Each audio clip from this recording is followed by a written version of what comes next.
Bon, donc, écoutez, c'est moi là, qui pensais qu'il était débuté au point de départ. Mais bon, donc ce soir, c'est certain qu'on va. Le sujet principal, c'est le programme d'assainissement des troupeaux ovins pour le Midi-Vicinat. Je pense qu'il est important de préciser dès le départ, c'est un programme de et pour l'industrie. Donc, c'est dans cette optique-là qu'il y a un projet qui a été monté, vous voyez, avec le CEPOC, avec financement au niveau du partenariat canadien pour l'agriculture, Canada, MAPAC, la Faculté de médecine vétérinaire et bien entendu le CEPOC. Ce soir aussi, je suis accompagné d'une grande équipe, une équipe qui collabore depuis plusieurs années. Quand on parle Midi-Vicinat, ce n'est pas seulement nous au CEPOC, moi comme coordonnateur pour le Midi-Vicinat du programme d'assainissement, puis Annie Daigneault qui est avec nous ce soir, aussi, qui coordonne pour la traite encéphalite caprine. Bon, aussi, de longue date, le docteur Julie Arsenault, Julie nous collabore avec nous. Tout l'aspect scientifique, on a des discussions fréquentes avec cette équipe-là. Il y a aussi Anne Leboeuf, docteur Leboeuf, qui était auparavant au niveau du MAPAC, mais maintenant est dans l'équipe de recherche du docteur Julie Arsenault, qui a aussi une vaste expérience au niveau du Midi-Vicinat. Il y a Simon Tremblay aussi, qui, c'est lui au niveau de test, au niveau laboratoire. Il est avec nous aussi ce soir. Il fait partie des discussions qu'on peut avoir au niveau du programme Midi-Vicinat. Il y avait aussi Marie-Ève Tremblay, qui était, pardon, pas Marie-Ève Tremblay, Marie-Ève Brochu-Morin, je m'excuse. J'ai beaucoup de Marie-Ève dans ma vie, là, ça a l'air. Bon, qui était aussi au MAPAC au niveau du réseau d'épidémiosurveillance, qui travaillait avec nous, mais qui a été remplacé, je pense, la première journée de travail aujourd'hui. Il y a le docteur Roxane Hart qui remplace Marie-Ève Brochu-Morin, qui potentiellement devrait être avec nous ce soir. Et dans le fond, c'est vraiment l'équipe là, où il y a beaucoup de discussions. C'est le cœur aussi de l'équipe qui a travaillé dans le projet de recherche aussi, dans tout ça. Et je pourrais rajouter aussi dans l'équipe du CEPOC qui est avec moi ce soir, il y a Catherine Élément-Bouliane qui est là, il y a Marie-Josée Simon qui est là aussi au niveau de tout l'aspect technique, l'enregistrement, qui va vous permettre d'avoir l'enregistrement disponible dès demain.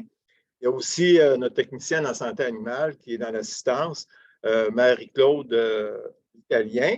Je pense qu'il y a aussi notre secrétaire, puis Martine Jean, qui travaille avec moi, et Annie au niveau de la coordination du programme. C'est elle qui vous envoie la correspondance, qui est avec nous ce soir pour, oui, écouter la conférence de Dr. Arsenault, mais aussi pour entendre vos questions et vos commentaires qui seront à la fin de la conférence. Donc, moi, évidemment, ce projet-là, j'en suis très fier parce que c'est certain que ça soit qui a été mis en place avec nos partenaires parce qu'évidemment, personnellement, moi, ça fait depuis 2011 que je coordonne le programme et le programme est en fait au CEPOC en coordination depuis, je crois, 2006. Il y a eu un projet pilote avant 2004 à 2006. Mais dans le fond, au bout de presque 20 ans, c'était tout à fait naturel qu'on s'interroge sur le positif, oui, le négatif aussi. Est-ce que ce programme-là est encore d'actualité? Et est-ce qu'il y a des impacts positifs pour l'industrie? Et est-ce qu'il y a des pistes d'amélioration? Je pense qu'on est rendu à cette étape-là.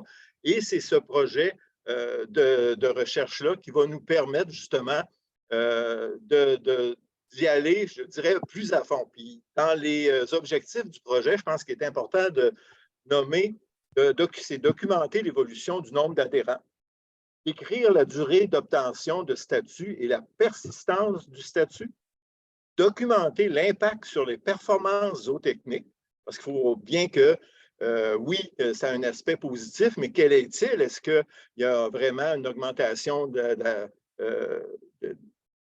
l'aspect économique ou de production au niveau des élevages? Donc, documenter les performances zootechniques, décrire les bénéfices et inconvénients liés à la participation. Oui, c'est sûr, on sait, il y a des impacts. Quand il y a un animal qui est positif, ça a des impacts vraiment difficiles à vivre, on comprend. Pour nous aussi, d'annoncer à un éleveur qu'il y a un animal qui est potentiellement positif, c'est des animaux reproducteurs souvent, c'est pas facile non plus. Et on le comprend de votre côté. en plus de ne pas être facile, ça a des impacts financiers qui peuvent être importants aussi. Et évidemment, proposer des pistes d'amélioration au programme, comme je le disais tout à l'heure. Donc, ce qui a été fait à date jusqu'à maintenant, on parle d'étapes déjà réalisées. Il y a eu une large consultation. Puis je voulais vous mentionner aussi que avec les partenaires, il a été convenu que les étapes de consultation ou les focus group, ça demeurait confidentiel avec l'équipe de l'université, de la faculté de médecine vétérinaire. C'est important pour nous, pour vous laisser l'opportunité de donner vos commentaires en toute ouverture pour vraiment dire qu'est-ce qui va bien ou qu'est-ce qui va mal au niveau du programme, de façon à ce que nous, comme coordonnateurs au niveau du CEPOC, on ne vous pointe pas du doigt, tu as dit ça, puis je ne suis pas d'accord. Non, ce n'est pas ça. En toute liberté, je crois que vous avez pu donner vos commentaires et ces commentaires-là, ils sont anonymisés, en tout cas anonymes vis-à-vis du CEPOC. Je pense que c'était bien important pour nous de ça. Donc, ça a été une large consultation. Il y a eu un sondage dont 68 répondants l'ont fait. Il y a eu des focus group ou des groupes de discussion 19. Il y a eu une analyse aussi des réponses et des données descriptives du programme. Et on a aussi fait des consultations avec l'Ontario parce qu'on sait qu'il y a 2 provinces canadiennes qui ont un programme d'assainissement. Il y a le Québec au niveau du Médivicina et l'Ontario au niveau du Médivicina. Et le Québec est la seule province qui a un programme d'assainissement au niveau de la retraite encéphalite caprine. La suite, donc aujourd'hui, c'est le webinaire informatif. Donc, c'est une mise à jour sur la maladie, son diagnostic et la situation au Québec, parce que je pense qu'on a pu, avec la collaboration du Dr Arsenault, faire une large rétrospective de ce qui s'est fait en recherche mondialement. Je pense qu'elle nous disait tout à l'heure qu'elle a consulté presque 500 références pour faire la conférence ce soir, pour voir aujourd'hui, en 2023, où est-ce qu'on en est rendu dans les autres pays au niveau du Médivicina par rapport à la recherche, par rapport aux avancées, par rapport aussi à leur programme d'assainissement. Vous voyez, c'est une mise à jour, puis ce qu'on veut par cette présentation-là, que vous compreniez l'aspect maladie, qu'est-ce que c'est, l'aspect aussi test, qu'est-ce que sont les forces et faiblesses des tests, et tout ça, je pense que c'est important pour que dans l'étape à venir, on soit en mesure, avec les constatations qu'on aura fait au niveau des étapes déjà réalisées, avec aujourd'hui et une meilleure connaissance de la maladie et des tests, avoir un webinaire, ce qu'on appelle consultatif, c'est voir une consultation avec les éleveurs, les vétérinaires et tout ça. C'est des propositions d'amélioration de scénarios pour le programme d'assainissement, parce que c'est notre but visé, parce que c'est un programme de et pour l'industrie. Donc, il faut vraiment un volet fort important de consultation par rapport aux forces et faiblesses qu'on aura découvert, entre autres, ou qui vous seront démontrées ce soir au niveau des forces et des points à améliorer au niveau de ce programme-là. Donc, pour aboutir à un programme 2.0. Ça ne se fera pas, je veux dire, en criant ciseaux, c'est certain. Il y a beaucoup d'autres étapes qui seront à venir au niveau de l'articulation avec nos partenaires comme le MAPAC et comme le laboratoire pour voir là, comment on va mettre ça en œuvre, puis voir aussi, parce que c'est un souhait qu'on entend souvent, voir aussi vis-à-vis de l'Ontario pour que ce soit une possibilité de transfert d'animaux, peut-être ce qu'on a déjà entendu potentiellement, mieux structuré. Je m'arrête là. J'en ai, je pense, assez dit pour mettre la table. Maintenant, je vais laisser la parole au Dr Arsenault. Merci beaucoup, Gaston, pour cette présentation. Donc, c'est ça. Aujourd'hui, je vais vous faire une mise à jour sur la maladie, son diagnostic et la situation au Québec. Comme Gaston le mentionnait, c'est vraiment un programme pour les éleveurs. Puis, dans le cadre de nos consultations, particulièrement des groupes de discussion avec les vétérinaires et avec les éleveurs, il y a des questions très pertinentes qui ont été soulevées. Ça a été un peu le point de départ pour la construction de cette présentation-là. On veut vraiment qu'au moment de la consultation pour la révision du programme, que vous puissiez vous positionner de façon éclairée. Donc, le webinaire aujourd'hui sert vraiment à faire une mise à jour des connaissances. Voici le plan de la présentation. Je vais commencer par vous parler brièvement du virus, de ses signes cliniques, des voies de transmission. Ensuite, parler de son diagnostic, de ses impacts, de la situation au Québec, de son contrôle. Et on va terminer ça avec une période de questions à la fin du webinaire. Si vous voulez, vous pouvez déjà inscrire vos questions dans le fil de clavardage, puis on va prendre le temps d'y répondre à la fin. Donc, on va commencer par le virus. C'est quoi le Medivisna? Le Medivisna, c'est causé par un virus de la famille des lentivirus. Ici, j'illustre le virus. Donc, c'est un virus qui a une enveloppe, puis qui contient du matériel génétique. C'est un virus qui peut seulement infecter les chèvres et les moutons. Donc, contrairement à d'autres virus ou bactéries, il n'y a pas d'autres réservoirs. Donc, ça aide beaucoup pour le contrôle.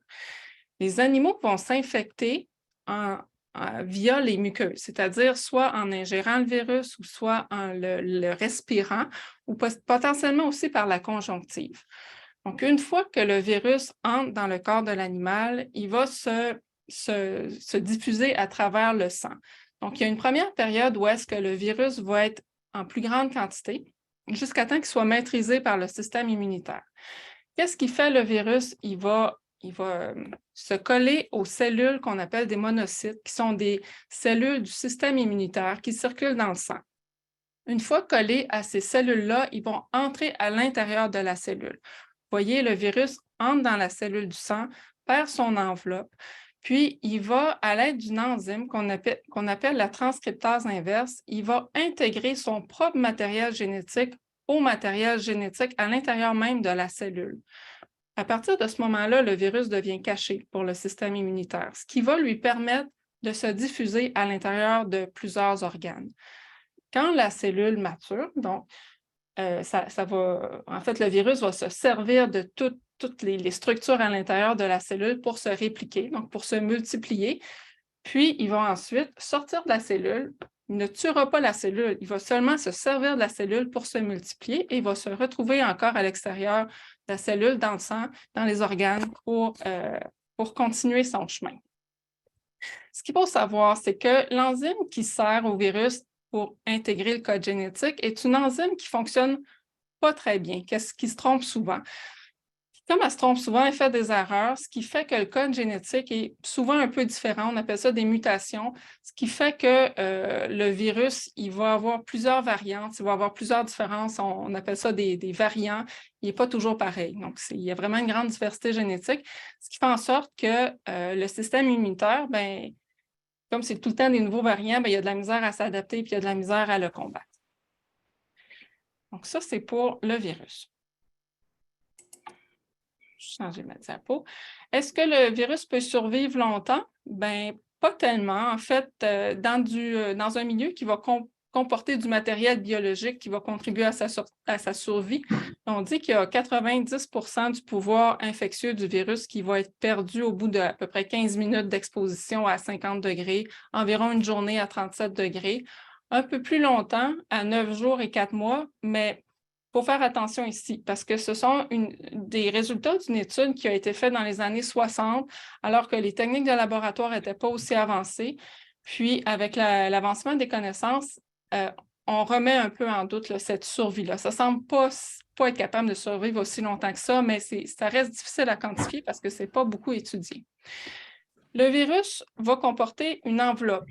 Donc, on voit l'enveloppe ici, puis c'est une enveloppe de lipides, donc des gras, ce qui fait en sorte qu'il est très sensible à n'importe quel savon ou désinfectant, parce que ça va détruire, dans le fond, son enveloppe de lipides, et puis ça va le tuer. Ceci étant dit, le virus est peu affecté par la congélation, ce qui est quand même à considérer, en particulier pour du colostrum qui serait contaminé, la congélation ne va pas empêcher le virus de survivre, ce qui est quand même important. Qu'est-ce que le virus va faire? Une fois qu'il se rend à l'intérieur des organes, ce qu'il va faire, il va, à travers en fait, il va stimuler le système immunitaire. Le corps va vouloir le combattre, ce qui va faire en sorte que ça va créer de l'inflammation. Donc, ça va créer une accumulation de cellules d'inflammation. Puis, comme le virus continue tout le temps à muter puis à se cacher à l'intérieur des cellules, bien, cette inflammation-là ne cessera jamais. Donc, ça va toujours s'amplifier. Puis, dans le fond, c'est vraiment la réaction du corps de l'animal, du système de défense de l'animal qui va créer les lésions. C'est comme si l'animal créait ses propres lésions parce qu'il n'était jamais capable d'éliminer le virus, parce que le virus en tant que tel, il ne semble pas faire grand-chose. Le virus va aller surtout dans les poumons, dans les articulations, dans le système nerveux, dans les glandes mammaires. Au Québec, on a fait une étude chez les brebis à l'abattoir, puis on s'est rendu compte que les brebis qui étaient séropositives, bien, à l'abattoir, il y en avait presque 15 qui avaient vraiment des lésions à l'intérieur des poumons, puis il y en avait plus du tiers qui avaient des lésions à l'intérieur de la glande mammaire. Dans ces deux organes-là, l'accumulation des cellules inflammatoires du corps va faire en sorte que ça va rendre les organes plus durs. Les poumons vont devenir caoutchouteux, les glandes mammaires vont devenir plus indurées, ce qui va faire en sorte qu'ils vont moins bien fonctionner. Il faut savoir que le virus peut aussi être retrouvé dans d'autres organes, par exemple dans la troisième paupière. En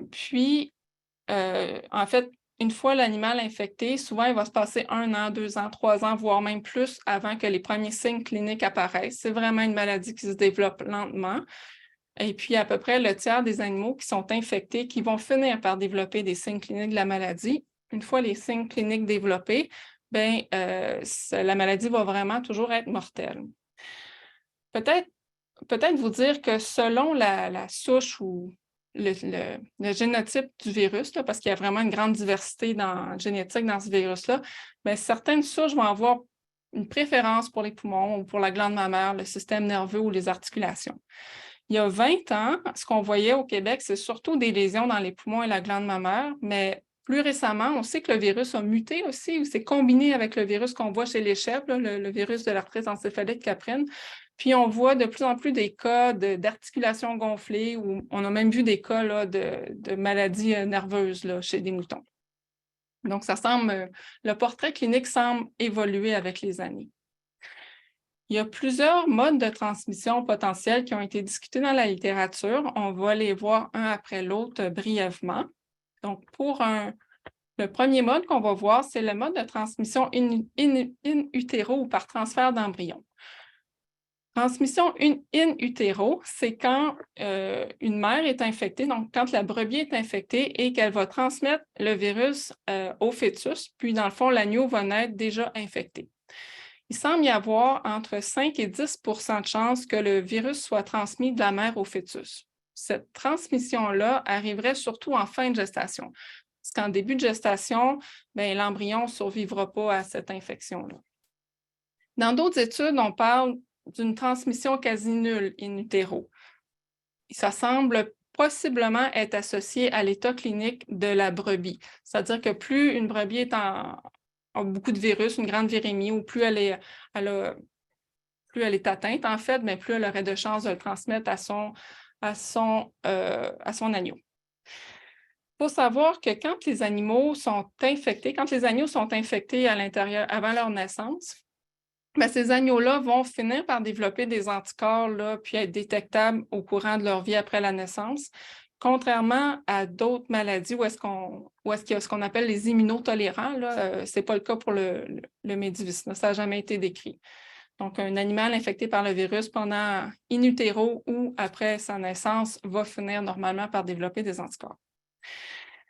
Pour ce qui est du transfert d'embryon, il faut savoir que le virus peut être présent chez la brebis dans le liquide de lavage de l'oviduc, donc au moment de la récolte d'embryons.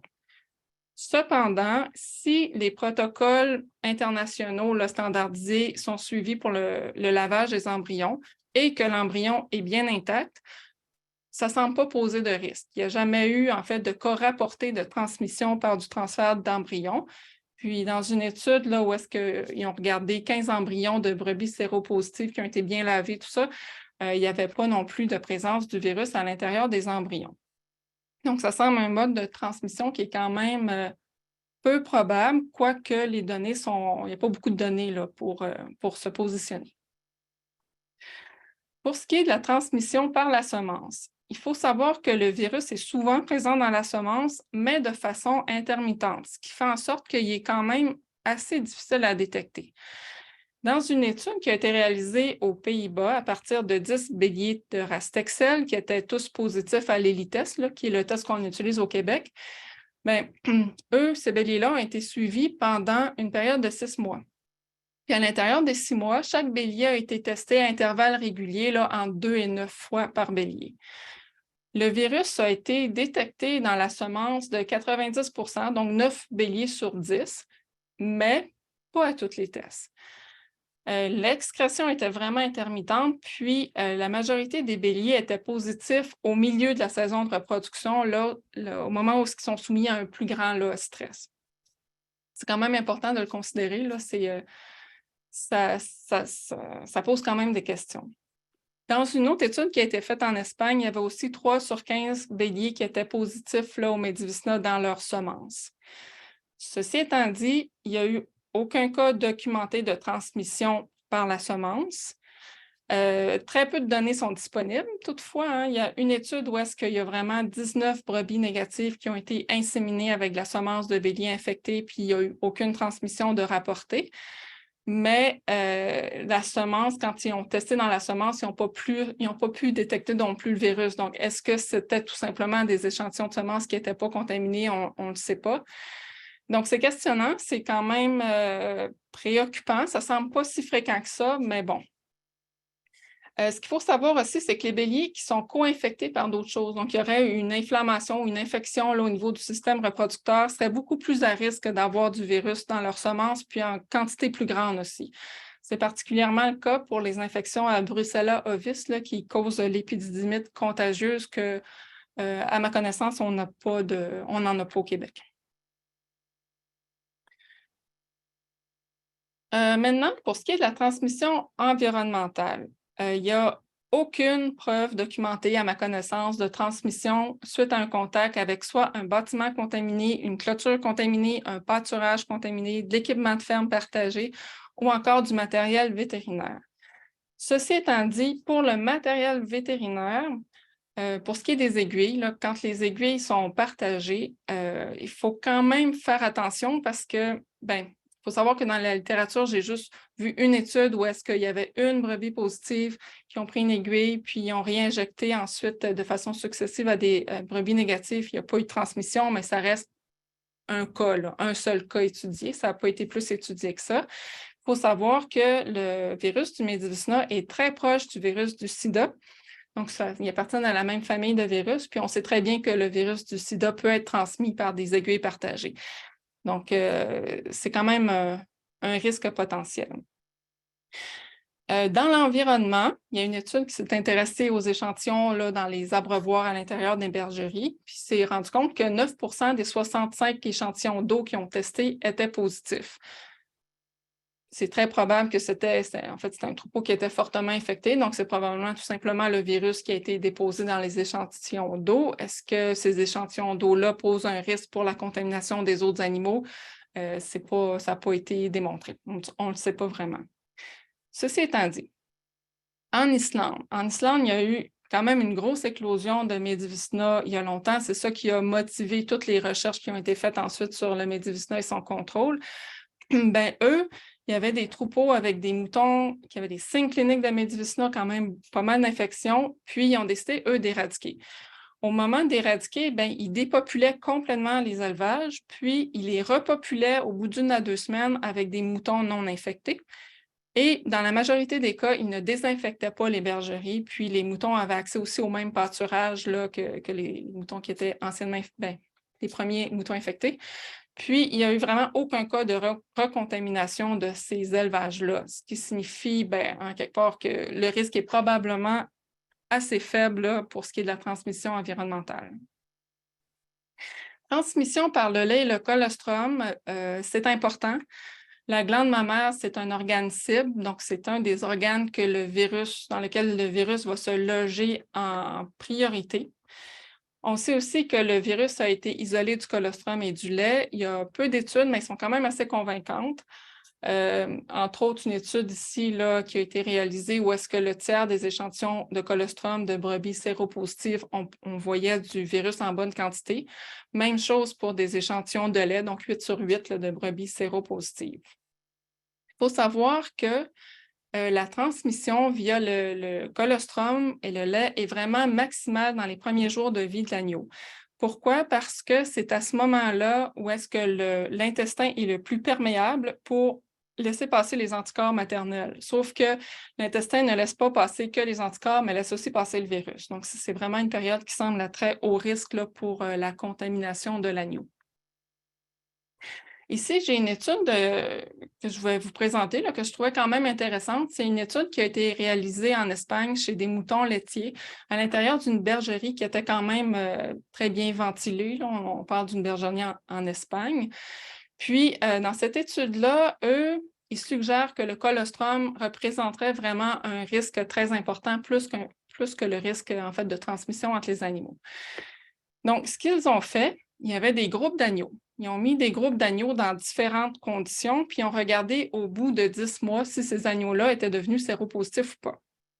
Le premier groupe d'agneaux, en fait, les deux premiers groupes d'agneaux ici que je vous présente, ce sont des agneaux qui ont reçu du colostrum bovin, qui ont été alimentés à la bouteille là, avec du lait de remplacement et qui ont été gardés dans des bâtiments séparés, seulement eux, donc avec pas d'autres contacts avec des animaux positifs.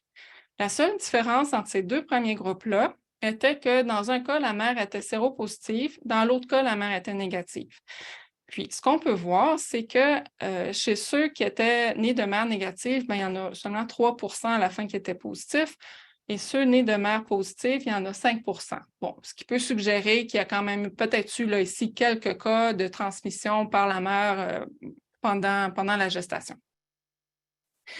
Dans l'autre groupe, en fait, dans les deux autres groupes, c'était des agneaux qui étaient nés de mères qui étaient positives. Dans un cas, en fait, nés de mères positives, et dans les deux groupes, ils étaient gardés à l'intérieur du bâtiment principal où est-ce qu'il y avait quand même une bonne proportion de brebis qui étaient infectées là, par le virus.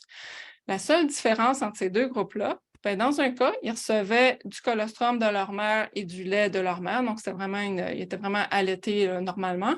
Dans l'autre cas, dans l'autre groupe, ils recevaient du colostrum bovin et étaient alimentés avec du lait de remplacement. Puis ici, on peut voir là, que chez ceux qui recevaient du colostrum bovin, bien, il y en avait 10 qui étaient positifs à la fin. C'est quand même un peu plus que le groupe d'avant, mais c'est normal. Là, ils étaient quand même dans un environnement beaucoup plus contaminé. Puis l'autre groupe, là, on augmente quand même ici de 10 d'infection pour ceux qui ont été allaités par leur mère. Donc, ce qui suggère quand même qu'il y a eu une certaine transmission par les mères.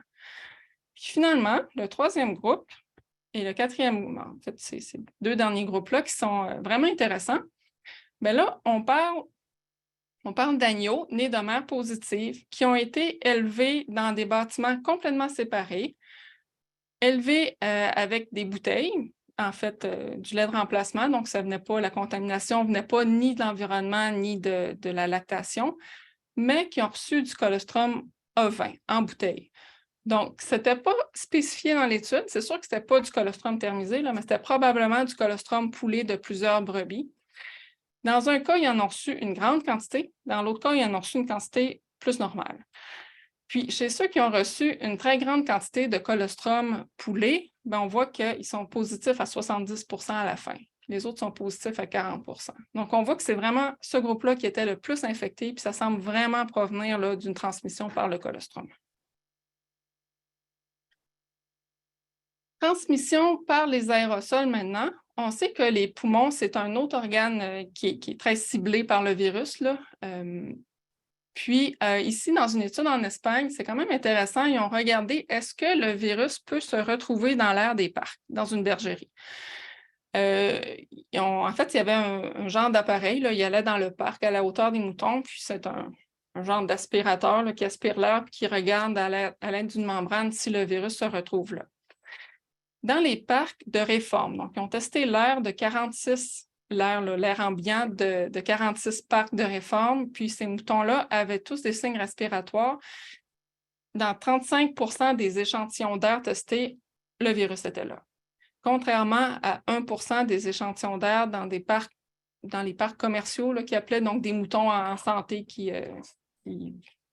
le troupeau là, sans les animaux qui avaient des signes respiratoires.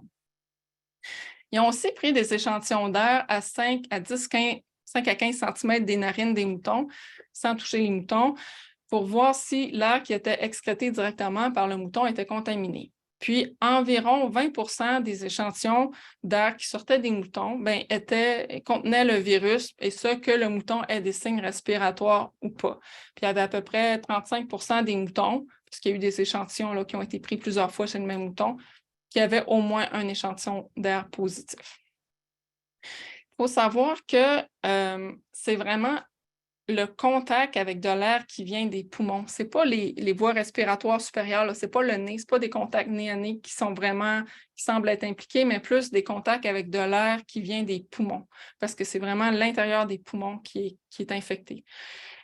Ce qui fait en sorte que, puis ça a été quand même rapporté, là, que les moutons qui ont, par exemple, d'autres infections respiratoires comme de l'adénomatose pulmonaire qui va vraiment faire beaucoup de sécrétion, beaucoup de toux, ben eux, ils ont vraiment plus de virus, puis ils sont vraiment plus à risque aussi d'excréter le virus. Contact nez à nez serait moins important. Puis, selon des études chez les chèvres, c'est surtout un contact là, assez proximal. On parle de moins de 2 mètres de distance qui serait le plus à risque de transmettre l'infection. Finalement, dans plusieurs études, ça a été rapporté que plus la densité animale était élevée dans la ferme, bien, plus il y avait de chances là, que les moutons se contaminent entre eux. Pour encore un autre exemple d'étude avec une transmission par les aérosols, c'est une étude qui a été faite en Espagne où est-ce qu'un groupe d'aniels âgés d'1 an a été séparé en deux, puis on a regardé comment ces agnelles-là évoluaient là, jusqu'à l'âge de 4 ans. Au départ, le groupe d'agnelles, il y en avait 15 de positives entre elles. Donc, la moitié du groupe a été envoyée dans le troupeau principal, qui était un troupeau de 250 brebis laitières commerciales qui était gardé en réclusion. Troupeau très productif, puis gardé à l'intérieur 6 mois par année, à l'extérieur l'autre 6 mois. Ce troupeau-là était quand même assez infecté, on parle de 50 de séropositifs. L'autre groupe d'agnelles a plutôt été mis avec un groupe de 60 agneaux élevés dans un bâtiment séparé et extrêmement bien ventilé. Ce groupe d'agneaux-là, il y avait beaucoup moins de positifs, il était seulement à 8 de positifs.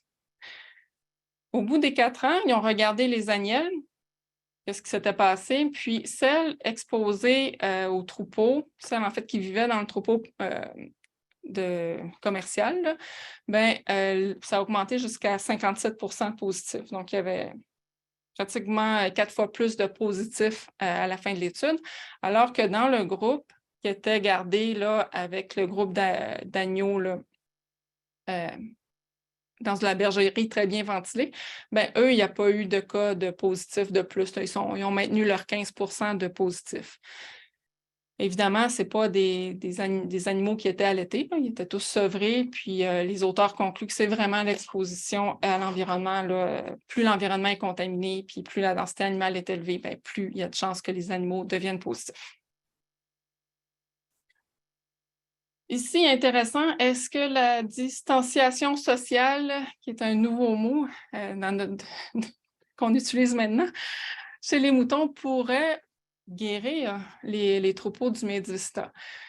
En fait, ça, c'est des chercheurs de l'Écosse et des Pays-Bas qui se sont mis ensemble pour modéliser le Médivisnum, un peu avec le même type de modèle mathématique qu'ils ont utilisé pendant la COVID pour prédire le nombre de cas puis expliquer le nombre de cas.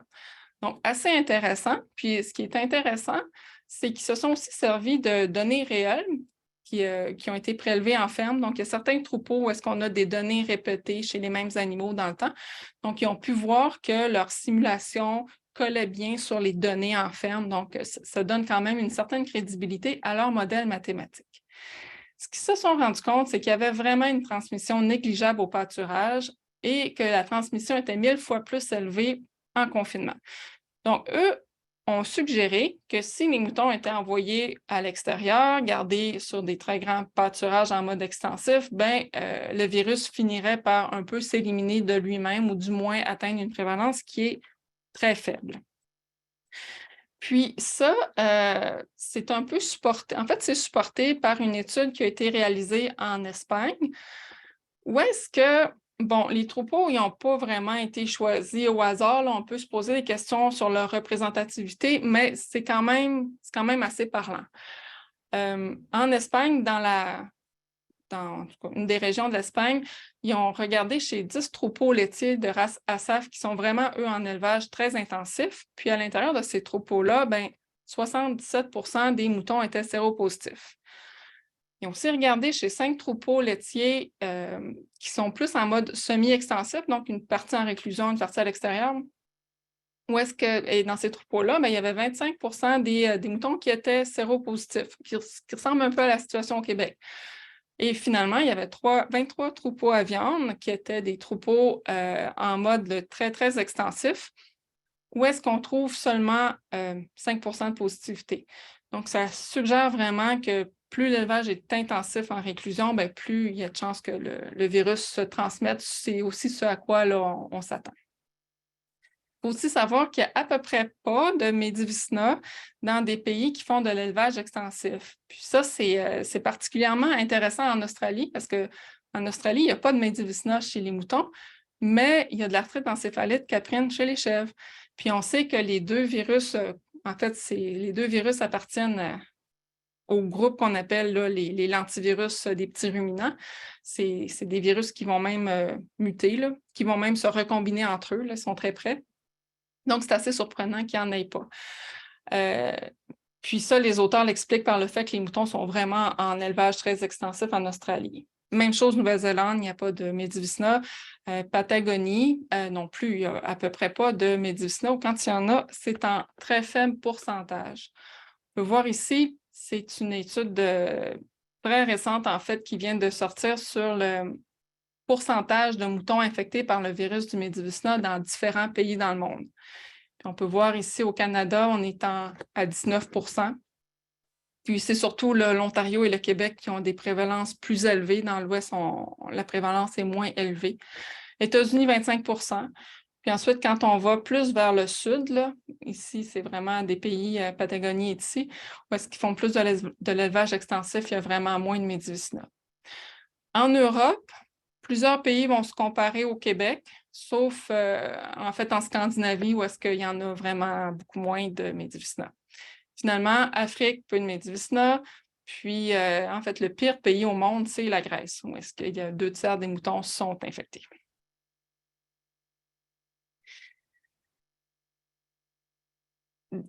Certains auteurs, comme vous pouvez le voir, là, disent « Ah, c'est principalement le lait », d'autres « Non, non, non, c'est principalement les aérosols ».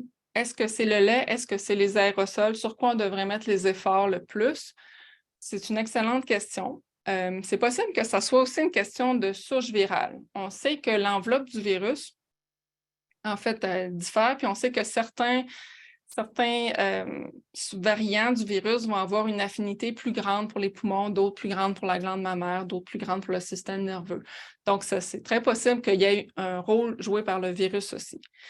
C'est aussi possible qu'il y ait un rôle joué par la régie d'élevage et l'environnement. Par exemple, selon la gestion du colostrum qui est fait, selon la densité animale, c'est possible que dans certains troupeaux, ce soit surtout une transmission par le lait colostrum, dans d'autres troupeaux, surtout une transmission par les aérosols.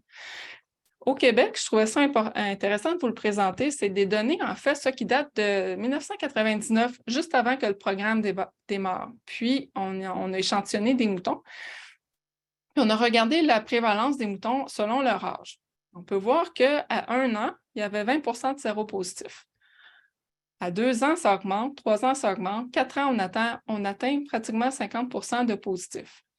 Ça suggère vraiment que dans la première année, il y a une transmission, probablement lait colostrum, contact proche avec la mère. Ensuite, on peut vraiment suspecter que ça continue de se transmettre, mais plus via l'environnement, via les aérosols. Ce portrait-là n'est pas le même dans tous les pays, dans tous les élevages. Dans certains cas, ce qu'on voit, c'est plutôt une augmentation assez nette en bas âge, suivie d'une stabilisation. Donc, surtout une transmission par le lait. Dans d'autres élevages, on voit très peu de transmission au début, mais ça augmente ensuite beaucoup plus rapidement. Donc, juste en regardant ce type de données-là, des fois, ça peut donner certains indices sur ce qui se passe. Donc, ici, moi, ma conclusion, c'est que les deux modes de transmission sont présents. Ceci étant dit, là, on a vu toutes sortes de modes de transmission, mais je voulais revenir sur cette carte-là que je trouve vraiment hyper intéressante. En fait, vous savez, le Medivicina, on en parle surtout depuis la grosse éclosion qu'il y a eu en Islande chez des moutons caracules, qui a vraiment, comme je le disais tout à l'heure, stimulé les nombreuses recherches qui ont été faites par la suite. Cet auteur-là, ici, puis ça vient tout juste de sortir, s'est plutôt intéressé sur l'histoire du Medivicina, puis sa génétique. En fait, elle a fait un modèle génétique pour essayer de retrouver c'était quoi les souches ancestrales de Medivicina. Puis on voit ici, là, en 1933, le virus a été importé en Islande via l'importation de moutons caracules qui venaient de l'Allemagne. Mais l'Allemagne, c'était un troupeau de recherche qui lui-même avait importé des moutons de l'Ouzbékistan en 1897. Et l'Ouzbékistan en avait vendu au Québec, en fait, pas au Québec. Là. Ici, on pointait la Gaspésie, mais c'est faux. En fait, c'est la Nouvelle-Écosse qui aurait dû pointer. C'est des moutons qui sont rentrés en Nouvelle-Écosse. Et ils en ont aussi envoyé au début des années 1900 au Texas. Ils ont passé par le Montana et ils ont fini par atterrir, encore une fois, le point n'est pas très bien placé, mais dans un troupeau de recherche à Ottawa, en Ontario. Donc, on voit que, en fait, la conclusion de cette étude-là, c'est qu'en Ouzbékistan, qui est vraiment la place native des moutons caracules, ben, c'est vraiment là que le virus aurait pris son origine il y a très, très longtemps, probablement là, des milliers d'années de ça. Puis c'est avec le fait que les moutons, à un moment donné, se sont mis à voyager pour des questions d'amélioration génétique ou de nouvelles races. Puis en voyageant, ben, ils se sont mis à répandre le Medivicina un peu partout dans le monde. Ce que ça nous dit, c'est que le risque numéro 1, là, c'est un mouton qui voyage. Ce n'est pas tant l'environnement ni rien. Puis c'est ça, il n'y a pas eu d'autres cas, il n'y a pas eu de cas rapportés d'introduction dans un pays d'une façon autre que par l'importation d'un mouton infecté.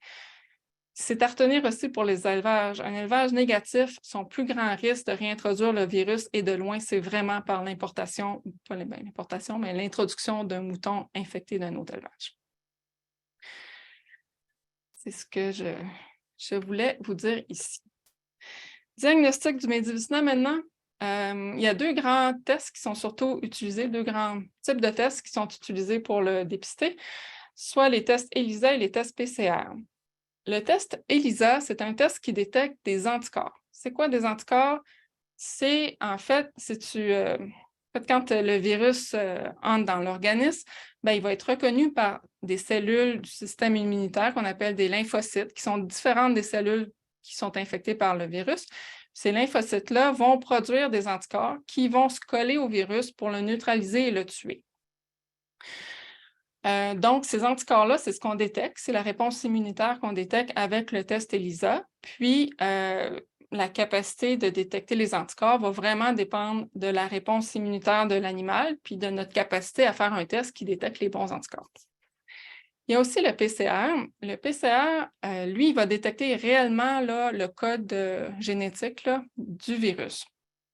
Soit le virus libre, mais plus souvent le virus qui est intégré dans la cellule du mouton. C'est un test qui permet de détecter plus tôt l'infection parce que normalement, on est capable de le détecter dès le moment où le mouton s'infecte. On n'a pas à attendre que l'animal développe des anticorps, ce qui prend quand même un certain temps. Ça semble être plus performant d'utiliser le PCR sur les globules blancs du sang. La capacité de détecter le virus avec la PCR va vraiment dépendre de la séquence qu'on utilise parce que en fait, ce qu'il faut faire, c'est qu'il faut être capable de mimer le code génétique du virus pour aller s'accrocher dessus puis le détecter. Sauf qu'on sait que cette séquence-là change souvent parce que la transcriptase inverse n'est pas parfaite, donc elle se trompe, tout ça, ce qui apporte un grand défi là, dans la capacité à générer une amorce qu'on appelle qui va vraiment bien fonctionner pour détecter le virus. Donc, ça dépend aussi de la charge virale. Plus il y a de virus, plus c'est facile de détecter. Puis, la capacité de détecter le virus semble augmenter quand le mouton a une autre maladie parce que ça semble stimuler le système immunitaire, donc l'expression du virus et tout. Puis finalement, la capacité du PCR à détecter le virus est vraiment très, très variable entre les études. Des fois, c'est vraiment pas bon, des fois, c'est vraiment très bon. Donc, ça dépend de l'adéquation entre le PCR qu'on utilise et les souches qui sont présentes chez les animaux. Ceci étant dit, le PCR est une méthode qui est vraiment très spécifique. Quand on en détecte, c'est qu'on n'est pas mal sûr que l'animal est infecté. Développement des anticorps. Ça, c'est intéressant.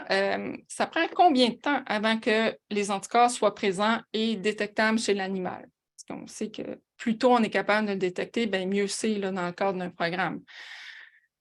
On sait que les anticorps deviennent détectables en 2 semaines et plusieurs mois, généralement 1 à 2 mois, suite à une infection expérimentale.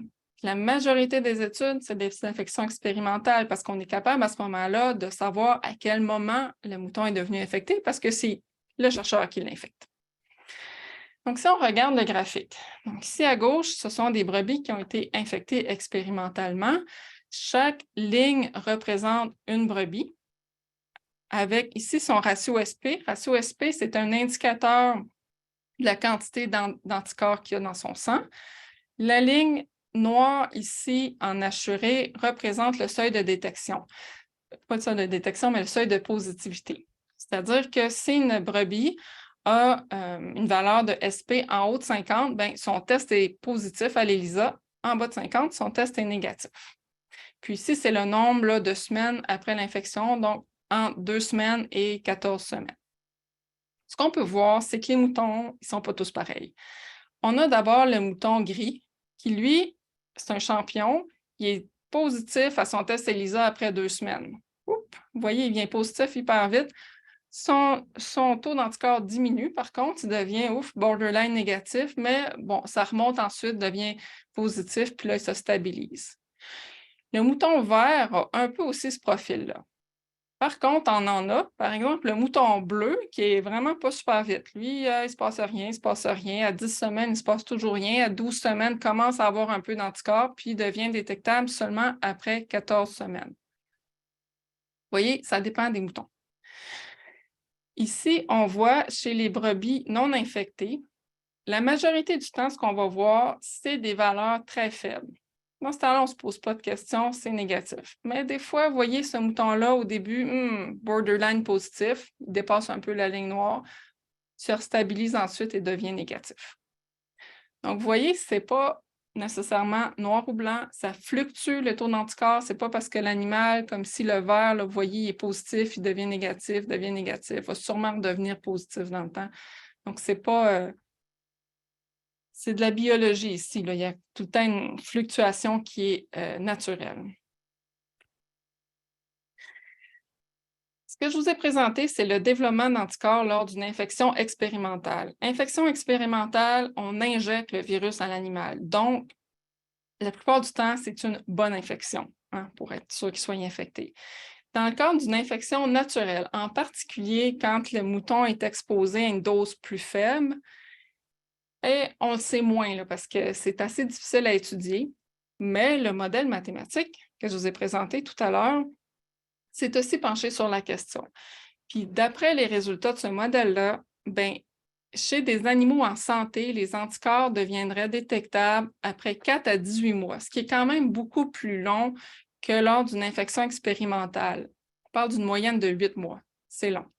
Chez des animaux malades, le système immunitaire est plus stimulé, donc ce serait plus rapide. On parle en 2 et 5 mois suite à l'infection qu'on serait capable de détecter les anticorps avec un test ELISA, en moyenne 1,5 mois. Finalement, les animaux deviendraient infectieux en moyenne après 15 mois.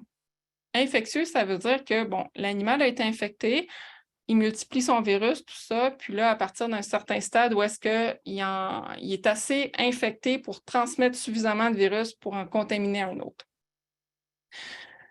Donc, on voit qu'on a une certaine période, normalement, en moyenne, où est-ce que, bon, l'animal va avoir des anticorps, mais ne sera pas encore capable d'en infecter un autre, puis ça va venir quelques mois plus tard. Évidemment, c'est beaucoup plus long qu'avec une infection expérimentale et il y a vraiment très, très, très peu de données là-dessus. Performance des tests maintenant. Ici, on peut voir un tableau là, où est-ce que j'ai réuni plusieurs publications récentes, en fait, celles que je trouvais les plus fiables sur la performance des tests. Donc ici, on peut voir qu'il y a plusieurs tests. ELISA, 2 tests PCR que j'ai choisis. La sensibilité d'un test, c'est la capacité du test à aller détecter un animal qui est infecté. Par exemple, ici, le test est capable de détecter 99% des animaux qui sont infectés. Ceux-là vont recevoir un test positif à l'ELISA. Spécificité d'un test, c'est la capacité du test à aller chercher un animal qui est sain. Donc, parmi les animaux qui ne sont pas infectés, ici, par exemple, dans 99% du temps, cet animal-là va recevoir un test qui est négatif. Donc, on peut voir ici l'ELITest, qui est le test qu'on utilise au Québec. Bien, selon les études, on parle d'une sensibilité là, qui est à peu près là, 97, 98, 99%, ce qui est vraiment excellent. Spécificité, selon les études, varierait entre 87% et 99%. Ceci étant dit, cette étude-là, qui comporte beaucoup de pays, a quand même été très, très bien faite et je la trouve très fiable. Donc, moi, j'aurais tendance à penser que c'est quand même assez spécifique, mais on voit là, tout dépendamment des études, ce n'est pas le même chiffre qui est rapporté. Le IDEX, qui a été regardé, en fait, qui était le test qu'on utilisait pour confirmer par le passé, on voit qu'il est très peu sensible, là, selon les études les plus récentes, ce qui fait en sorte qu'il y a bien des chances qu'il donne un résultat négatif chez un animal qui est infecté. En fait, c'est comme une chance sur 2. Finalement, PCR, on parle d'une sensibilité qui est quand même moins bonne, 75%. Spécificité, par contre, qui est très élevée. Puis, PCR, là, il y a eu vraiment beaucoup d'études de fait. Là. Ça, c'est comme un peu... c'est deux études que j'ai choisies, mais il y en a beaucoup d'autres. Fait que, bon, peut-être une question qu'on peut se poser, là, le ID Screen qu'on voit ici, quand même intéressant. Là. On voit que c'est lui qui a la meilleure sensibilité et spécificité. Par contre, c'est un test qui a été validé en Norvège avec des moutons infectés par des souches norvégiennes. C'est ce que je veux vous montrer ici. On l'a dit, hein, le Medivisna, c'est un virus qui mute, c'est un virus qui a une grande diversité génétique. Cet arbre-là, c'est un arbre phylogénétique, en fait, qui représente au bout là, des branches différentes souches du virus qui ont été isolées et séquencées, génotypées là, à travers le monde. Plus les 2 souches sont proches, plus leur code génétique, là, plus ils sont similaires. Donc, on voit ici qu'il y a eu 2 souches en Chine qui sont très similaires. Au Québec, on a, en fait, les souches sont nommées là, selon des lettres. Par exemple, ici, la souche E, on peut parler de génotype. Là. Génotype E, on le retrouve principalement en Italie. En Italie, on a aussi du B3. Au Québec, on retrouve surtout du B1 chez les chèvres et surtout du A2 chez les moutons.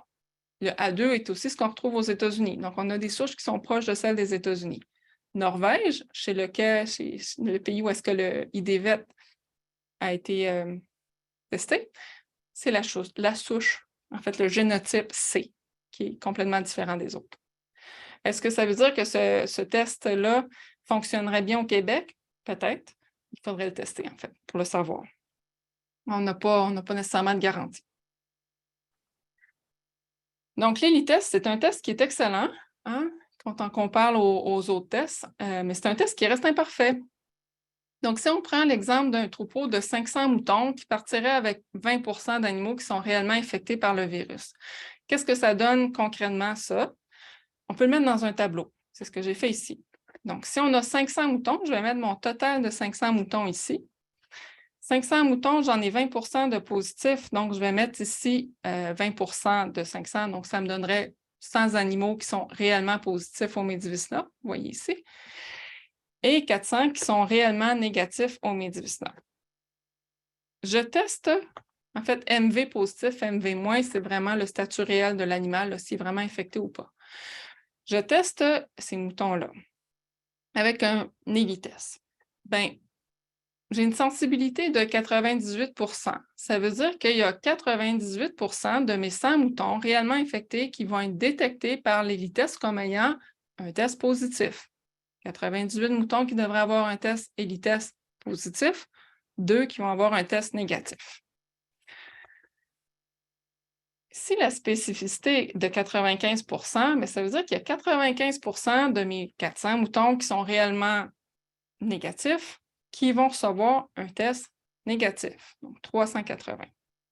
Ce qui veut dire que globalement, dans mon troupeau, bien, il y a 478 animaux, là, donc tous ces animaux-là qui vont être bien classifiés par le test, que le test ne se trompe pas.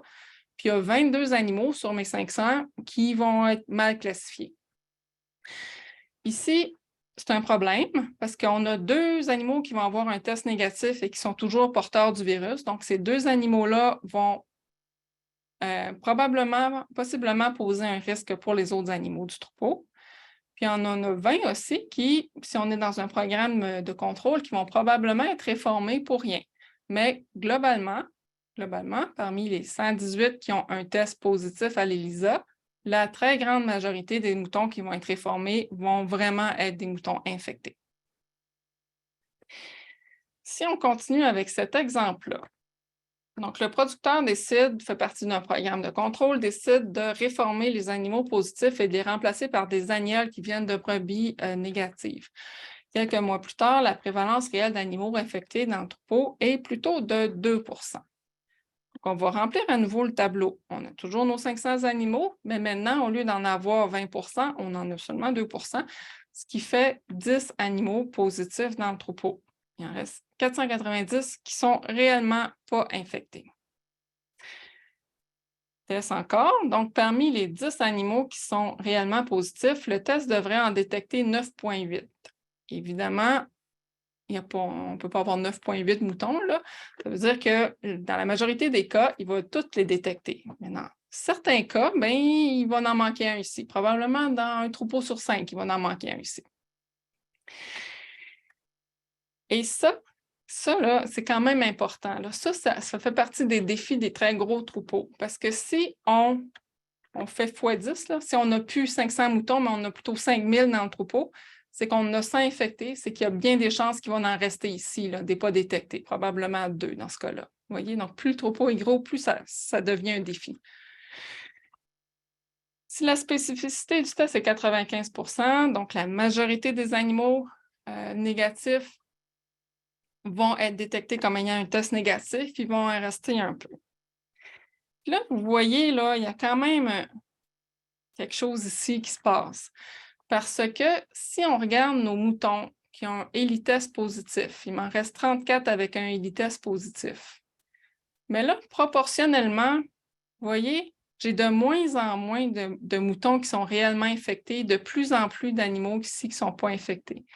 Donc, on voit que contrairement à tout à l'heure, il y a à peu près le tiers des moutons qui ont un test ELITEST positif qui vont être réellement infectés en raison de ce phénomène-là de rééquilibre, malgré le fait que le test est excellent.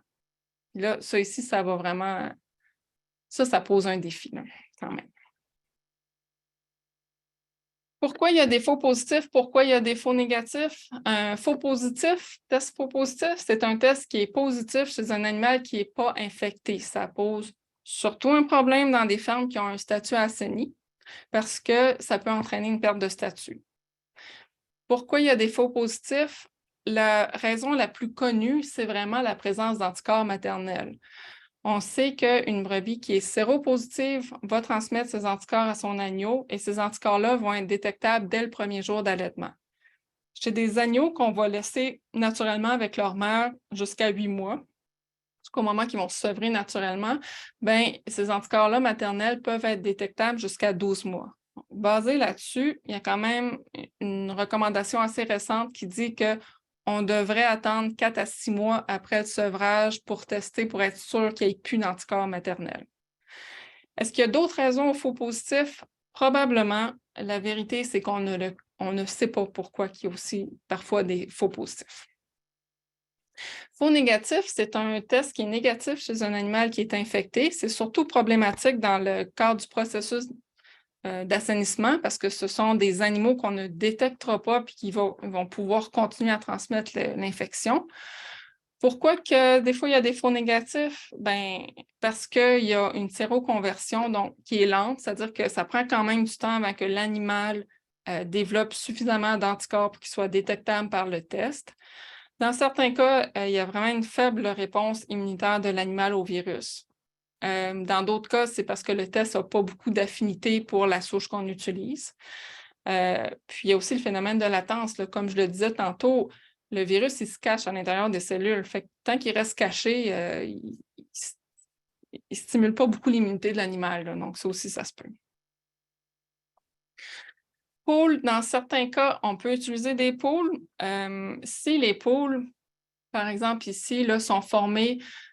En fait, un pool, c'est quoi? Un pool, c'est quand on prend du sérum de plusieurs animaux qu'on va mélanger ensemble pour aller reprendre un échantillon pour le tester pour sauver de l'argent. C'est important, ça permet de vraiment sauver de l'argent, mais il y a aussi un inconvénient, il faut quand même en être conscient. Par exemple, ici, si tous mes échantillons ont des anticorps, c'est ce que j'ai illustré, en quantité à peu près égale, ben, il n'y aura pas de problème parce que le pool va être vraiment représentatif de tous les échantillons, puis il va être capable de détecter aussi bien que dans les échantillons individuels. Le problème arrive quand il y a seulement quelques animaux qui sont, par exemple, animal qui est positif dans ceux qui sont utilisés pour faire le pool et qui a une très faible concentration d'anticorps. Donc, quand on va mélanger ces 5 échantillons-là et qu'on va en reprélever un à partir du pool pour le tester, bien, c'est possible que la concentration devienne tellement faible qu'elle soit sous la limite de détection de l'appareil qui est utilisé, donc ça va donner un faux négatif. Pour le moment, les poules ne sont pas permis en Ontario. Au Québec, c'est quelque chose qu'on utilise. Puis qui a fait aussi l'objet de validation là, par le laboratoire pour s'assurer que la perte de sensibilité n'était pas trop grande. Impact du médivicinal, là, je vois le temps qui file, donc je vais aller rondement là-dessus. Au Québec, on s'est rendu compte que les brebis séropositives avaient quand même plus de chances que leurs agneaux meurent dans la période pré-sevrage, donc 7,5 à 4 il y a quand même quelques études aussi, dont inclut une étude au Québec qui a remarqué une réduction de la croissance des agneaux pendant la période où est-ce qu'ils étaient sous la mer. Puis ça s'explique par une production de lait qui est plus faible chez les brebis qui sont positives en raison de l'atteinte de la glande mammaire. Pour la naissance, pas d'impact rapporté. Taille de la portée, au Québec, on n'en a pas vu d'effet, mais dans d'autres pays, il y a vu un certain effet là, de réduction de la taille de la portée chez les brebis séropositives. Production de lait en Espagne, chez des races laitières, on rapporte à peu près 7 de production de lait en moins, ce qui est quand même important. Puis, dans leur cas, quand ils regardaient là, la perte de revenus associée à cette baisse de production de lait, pour eux, ça justifiait le fait de faire un programme d'assainissement. Augmentation aussi des cellules somatiques, entre autres un projet là, qui a été réalisé par le CEPA qui a permis de le démontrer. Il faut savoir que nous, en fait, on utilise les données Genovis pour vraiment comparer les troupeaux qui font partie du programme et ceux qui n'en font pas partie pour essayer d'avoir des données vraiment probantes là, pour le Québec sur l'impact sur la productivité. Il y a aussi plein d'impacts positifs aux programmes qui ont été nommés par les vétérinaires et les producteurs, entre autres meilleure capacité à vendre des animaux, meilleur statut général du troupeau, meilleur démarrage en lait des brebis. Donc, ça nous a été nommé aussi. Situation au Québec. Qu'en est-il du Québec? On a la chance d'avoir des données qui datent de plusieurs années, en fait, des données qui datent de 1999, juste avant le démarrage du programme d'assainissement, et des données qui datent de 2022. Dans les deux cas, c'est des troupeaux qui ont été choisis au hasard. On voit ici le pourcentage de positifs dans le troupeau. Puis ici, c'est chacune des fermes qu'on a testées. Donc, dans certaines fermes, c'était très faible et ça allait jusqu'à 72 à peu près en 99, avec une moyenne de 35 Ici, ce sont des troupeaux qui ne participent pas au programme. Ce qu'on peut voir, c'est que globalement, la situation est stable. On ne s'est pas vraiment amélioré, pas vraiment empiré. Pour les troupeaux qui ne participent pas au programme, la situation est à peu près la même, à la seule différence que, je ne sais pas si vous voyez ici, Mais il y a quand même plusieurs troupeaux qui sont très, très négatifs ou à très, très faible risque et d'autres qui sont encore plus positifs que les troupeaux très positifs en 99, donc on voit jusqu'à 90 de prévalence. Ça suggère qu'il y a quand même des choses qu'on peut faire là, parce qu'il y a sûrement des choses que ces troupeaux-là font pour avoir une prévalence qui est faible comme ça. Donc ça, c'est intéressant de le documenter. Ceci étant dit, il y a à peu près 10 des troupeaux quand même qui sont assainis ou qui sont en voie de l'être au Québec. Globalement, on s'est amélioré. Là. Il y a tous ces troupeaux-là qui ont un meilleur statut. Puis on peut voir là, depuis 2010 le nombre d'adhérents au programme là, qui a quand même beaucoup augmenté. Facteurs de risque au Québec, ça, c'est l'étude de 1999. À ce moment-là, on s'est rendu compte que les troupeaux plus nombreux, donc les troupeaux d'environ 600 têtes et plus, il y avait 2 fois plus de moutons positifs à l'intérieur. Donc, on passait de 22 pour les plus petits troupeaux à 44 d'animaux positifs pour les plus gros troupeaux. Un léger effet du sexe, où est-ce que les brebis étaient un peu plus positives. Peut-être aussi, c'est en raison de la façon dont elles sont gardées, là. État de chair, évidemment, les moutons qui avaient un plus faible état de chair, il y avait plus de chances d'être positifs. 45 de positivité pour ceux en bas de 2,5 versus 31 pour ceux en haut de 2,5. Ça, c'est pas surprenant. L'amaigrissement progressif, c'est un des premiers signes du médivicinat. Ça dit aussi que quand on veut détecter la maladie dans le troupeau, ben, c'est pas mauvais de cibler ceux qui ont un faible état de chair ou du moins de les inclure dans l'échantillonnage. Maintenant, ça, c'est vraiment un travail en cours. C'est des résultats préliminaires qui portent sur 46 troupeaux qui ont été choisis au hasard à travers le Québec et qui ne participaient pas au programme. Contrairement à ce qu'on a vu en 1999, ici, les troupeaux de très faible taille, bien très faibles, les troupeaux en bas de 150, qui sont souvent des troupeaux en démarrage, avaient 43 de positivité, ce qui est quand même plus élevé que les troupeaux de taille moyenne, 150 à 400. Puis finalement, bien, ceux de plus de 400 étaient plus positifs. C'est ce à quoi on s'attend. Qu'est-ce qui se passe ici avec notre 43 qui est quand même 2 fois plus élevé que ce qu'on voyait il y a 20 ans? Bien, une des hypothèses qu'on a, c'est que bien, il y a plusieurs troupeaux qui font de l'assainissement, dans le fond, puis qui peuvent vendre les animaux qui sont positifs. Donc, c'est peut-être une décision de ces éleveurs-là d'acheter des animaux qui ont une très bonne génétique, mais qui sont positifs au médivicinat en disant, bien, on choisit dans le fond, puis c'est un choix qu'ils ont fait, c'est possible.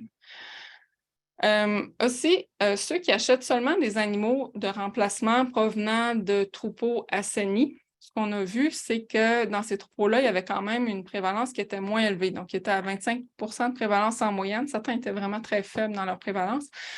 Versus ceux qui achètent des animaux sans se préoccuper du statut, qui étaient plutôt à 46 de prévalence. Je ne veux pas dire sans se préoccuper du statut, mais sans exiger qu'il soit négatif pour le médicinal. Contrôle maintenant. Il y a plusieurs programmes de contrôle qui ont été décrits à travers le monde. C'est quand même toutes je dirais, des variantes sur un même thème. Dans tous ces programmes-là, c'est basé sur le dépistage et la réforme des animaux positifs. Ce qui va changer, c'est la fréquence de dépistage, c'est l'âge minimal au moment du dépistage et c'est le test utilisé pour le dépistage. Dans ces programmes-là aussi, on a souvent possibilité de retirer à la naissance les animaux, les agnelles, puis de les élever artificiellement. Puis, il y a aussi un respect de mesures de biosécurité qui doit être fait avec des niveaux différents. Il y a plusieurs pays qui sont impliqués, soit en ayant un programme médivicinat ou arthrite encéphalite caprine ou combiné. Dans le fond, il y a plusieurs pays en Europe qui ont ces programmes-là, beaucoup de pays aussi en Scandinavie. En Amérique du Nord, Québec, Ontario, on a un programme, comme vous le savez probablement. Il y a différents niveaux d'implication gouvernementale dans ces programmes-là aussi. On va de quelque chose de très, très, très réglementé à quelque chose de très libre. Par exemple, en Islande, c'est vraiment une maladie à déclaration obligatoire. Si un troupeau est positif, il y a une intervention immédiate qui est faite. Ils veulent vraiment garder leur statut de pays négatif et éradiquer. Finlande et Norvège, c'est aussi une maladie de déclaration obligatoire, mais le programme est volontaire. Volontaire, mais avec des restrictions vraiment très, très fortes et en termes de déplacement d'animaux, mais aussi en termes de vente. Hein, les éleveurs ont un prix de vente vraiment moindre si leur troupeau n'est pas assigné. Plusieurs pays, comme le Canada, c'est plutôt un programme volontaire avec un appui du gouvernement. Finalement, États-Unis, c'est des recommandations qui sont faites par le gouvernement, mais toute la gestion de l'assainissement est faite avec le vétérinaire du troupeau. Donc, c'est vraiment un libre choix. Je vais vous donner un exemple de programme de contrôle en Finlande, qui est comme le deuxième niveau. C'est un programme volontaire, mais la maladie est à déclaration obligatoire. Il faut savoir qu'en Finlande, il y a peu de troupeaux positifs. Hein. On parle de moins de 2% des troupeaux qui sont positifs. Et en Finlande, la majorité des élevages, c'est vraiment des tout petits troupeaux, donc des troupeaux de moins de 50 animaux. Les troupeaux infectés, quand ils sont infectés, ils sont soumis à des mesures très, très restrictives. En fait, il n'y a aucun déplacement d'animaux qui est permis à ce moment-là. Puis, les éleveurs, ils peuvent faire partie d'un programme volontaire de contrôle. Le programme volontaire est assez exigeant. Test annuel de tous les animaux de plus de 12 mois. S'il y a plus que 10 de positifs, tout le troupeau est abattu. S'il y a moins de 10 de positifs, tous les positifs sont réformés et leur progéniture. Ensuite, ça prend 3 tests annuels de tout le troupeau négatif pour avoir un statut exempt. Une fois le statut exempt obtenu, il y a 2 autres tests annuels, puis le test doit être fait à vie aux 3 ans. Donc, pour avoir parlé à un chercheur en Finlande, en général, la solution qui va être prise, c'est d'éradiquer le troupeau puis de repartir avec un troupeau négatif parce qu'il y a beaucoup, beaucoup de contraintes associées au fait d'être positif. Ce qu'il faut savoir, c'est que les programmes de contrôle qui sont aussi exigeants, c'est uniquement dans des pays où est-ce qu'il y a très, très peu de positifs, contrairement là, à ce qu'on peut avoir là, ici. Aux Pays-Bas, en fait, il y a une nouvelle méthode, il y a une méthode d'éradication rapide qui a été décrite que je voulais vous partager. C'est quand même inspirant pour les petits troupeaux de très haute valeur génétique. Dans ce cas-ci, c'était un troupeau de 64 brebis Texel où est-ce qu'ils voulaient obtenir un statut négatif le plus rapidement possible. Ils partaient avec une prévalence de 50 %. Ce qu'ils ont fait, c'est des tests de troupeaux à 2-3 mois d'intervalle où est-ce qu'ils ont testé tous les animaux avec le test ELISA, mais aussi avec le test PCR en se disant le test PCR détecte plus rapidement les animaux infectés. On va essayer de les détecter très rapidement. Tous les animaux positifs à un test ou l'autre test étaient réformés. À partir du 3e test, donc très rapidement, là, le troupeau était devenu entièrement négatif et est resté négatif, était toujours négatif à la fin de l'étude 2 ans et demi plus tard.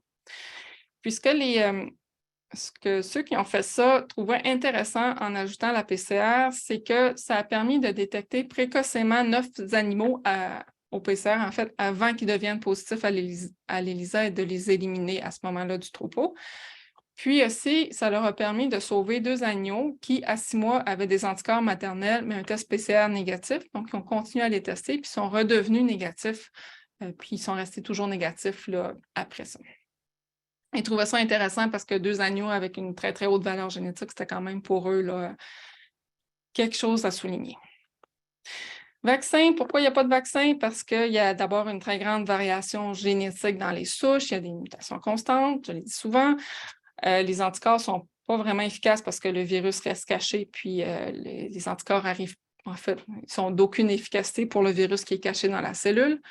Puis non seulement ça, mais la vaccination, certains l'ont essayé, puis ça empirait la situation. Ça faisait des signes cliniques plus rapides et plus sévères parce que ça allait juste, dans le fond, encourager le système immunitaire à répondre encore plus, alors que c'est vraiment cette réaction-là qui cause les lésions et la mortalité de l'animal. Il faut savoir que le virus du MEDI-19 fait partie de la grande famille des lentivirus qui comprend aussi le virus du sida, de l'anémie infectieuse équine et de l'immunodéficience féline, entre autres. Puis, ce sont tous des virus pour lesquels les recherches sont très actives, particulièrement HIV-Sida, puis n'ont toujours pas permis là, de trouver une solution comme un vaccin encore. faut savoir que les lentivirus sont même étudiés comme des traitements à certaines maladies, entre autres l'hémophilie chez l'humain, parce que en fait, c'est comme un petit code génétique qui va aller rentrer dans les cellules, puis ça permet de traiter l'hémophilie sans engendrer trop de réponses immunitaires. Donc, c'est quand même intéressant pour ça. Génotypage, c'est mon dernier sujet. Génotypage, il y aurait une certaine résistance ou susceptibilité génétique au Medivisna. Puis, le gène le plus prometteur, c'est le TMEM154, qui est en fait un gène qui code pour une protéine transmembranaire dont la fonction est inconnue. C'est un gène qui, chez l'humain, a été lié à des cas d'asthme très sévères, mais c'est juste une association, on ne sait pas trop ce qu'il fait dans la vie. Le gène. Le gène, il y a plusieurs positions, là, plusieurs allèles ici, qui sont nommés, par exemple, à la position 4, 7, etc. Et chaque position va coder pour une protéine. Donc, certains chercheurs se sont intéressés aux positions en disant, bien, à la position 35 du gène, par exemple, ça semble être efficace. En fait, ça semble apporter une certaine résistance quand c'est un K qui correspond à de la lysine comme protéine, versus un E qui correspond à de l'acide glutamique. Donc ça, c'est une façon de le voir. Une autre façon de le voir, c'est plutôt de regarder le patron global ici. Donc, le patron global formé par toutes les lettres. Et chaque combinaison unique de lettres va donner ce qu'on appelle un haplotype. Puis, c'est l'haplotype 1 qui semble le plus prometteur pour avoir une genre de résistance au Medivisna. Alors que l'haplotype 2 et 3 semblent favoriser plutôt l'infection. C'est important quand on parle de résistance génétique de savoir si ce sont des haplotypes qui sont fréquents ou rares dans la population. Puis, en fait, dans cette étude-là qui a été réalisée en Italie, il y avait 50% des brebis qui avaient l'haplotype 1, donc c'est quand même prometteur pour faire la sélection génétique, ça augmente le pool possible de sélection. L'haplotype, c'est vraiment ce qu'on retrouve sur un des brins d'ADN. Donc, quand on combine les deux brins, ça donne un diplotype, ce qui fait qu'en combinant chaque possibilité d'haplotype, ça donne vraiment une grande variété de diplotypes possibles. Le diplotype 1, donc combinaison des deux haplotypes 1, a été associé aux États-Unis à une réduction de la charge virale de 50%, mais dans seulement un des 4 troupeaux qui ont été étudiés. Donc, ça ne semble pas performer partout pareil. Dans une autre étude où est-ce qu'ils ont regardé 2500 brebis aux États-Unis, ils ont comparé le pourcentage d'infection des moutons selon leur diplotype. Puis ceux qui avaient le profil 1-1, donc le meilleur profil, il y avait à peu près 35% d'infection versus jusqu'à 80% pour ceux qui avaient plutôt le diplotype 1-3 et un petit peu moins pour ceux qui avaient l'haplotype 1-2. Les X, c'est toutes les autres possibilités, là, parce qu'il y avait beaucoup de combinaisons possibles. Donc, on voit qu'il y a quand même 2 fois moins d'infections, mais ça ne règle pas tout. Là. On ne peut pas dire que les diplotypes 1-1 sont résistants à l'infection, ils sont probablement juste moins susceptibles. Dans une autre étude qui a été faite aux États-Unis, en fait, où est-ce que c'était des brebis Rambouillet-Romanov croisées, ils ont croisé une femelle qui avait un diplotype 1-3 avec un mâle qui avait un 1-3, ce qui peut donner des agneaux 1-1, 1-3 ou 3-3. Puis ces agneaux-là ont été suivis pendant 40 mois. Puis ce qu'on peut voir ici, c'est les résultats. Là.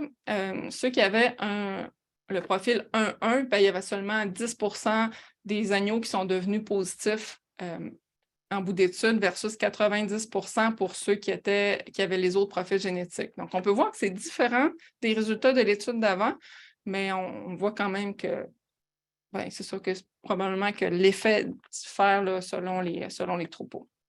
Il y a plusieurs autres gènes qui peuvent être impliqués, qui sont en développement, qui ont été regardés, qui sont associés plus ou moins, dont un des gènes qui est le MYD88, qui a été aussi associé à une certaine résistance à la paratuberculose.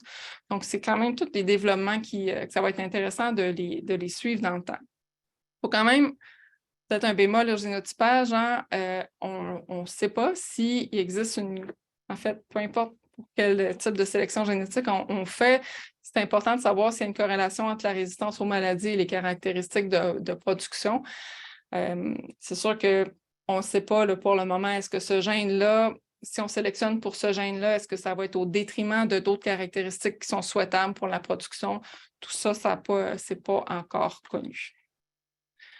Fait que ça fait le tour de ma présentation. Je ne sais pas si vous avez des questions, mais si vous en avez, ça va me faire plaisir d'y répondre, moi ou les autres membres de l'équipe.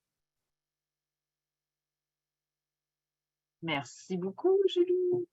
C'est super intéressant. Il y a déjà 2 questions dans le chat, puis je vous propose qu'on les passe en premier, puis qu'on prenne ensuite des questions de vive voix, si ça te va. C'est parfait. Première question, je ne sais pas si tu les vois, mais je peux te les lire. Docteur Bourgoin qui demande, ça c'est quand tu parlais de la répartition du Médivizina un peu dans le monde, fait qu'elle demande est-ce que les élevages de chèvres en Australie sont en mode extensif ou intensif, puis qu'est-ce qui peut expliquer une plus forte prévalence d'AEC versus le Médivizina?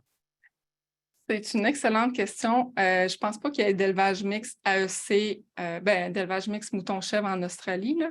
Ça peut être une des réponses. Maintenant, je connais l'élevage ovin en Australie, mais je connais très peu l'élevage de chèvres en Australie. Donc, je ne sais pas si Anne ou mes collègues sont capables de répondre à la question, mais je pense qu'une des raisons, c'est qu'il y a probablement pas beaucoup de contact entre les deux, puis que les moutons sont tellement en extensif que même s'il y en a un qui est contaminé, il n'y a pas beaucoup de chances de le transmettre aux autres.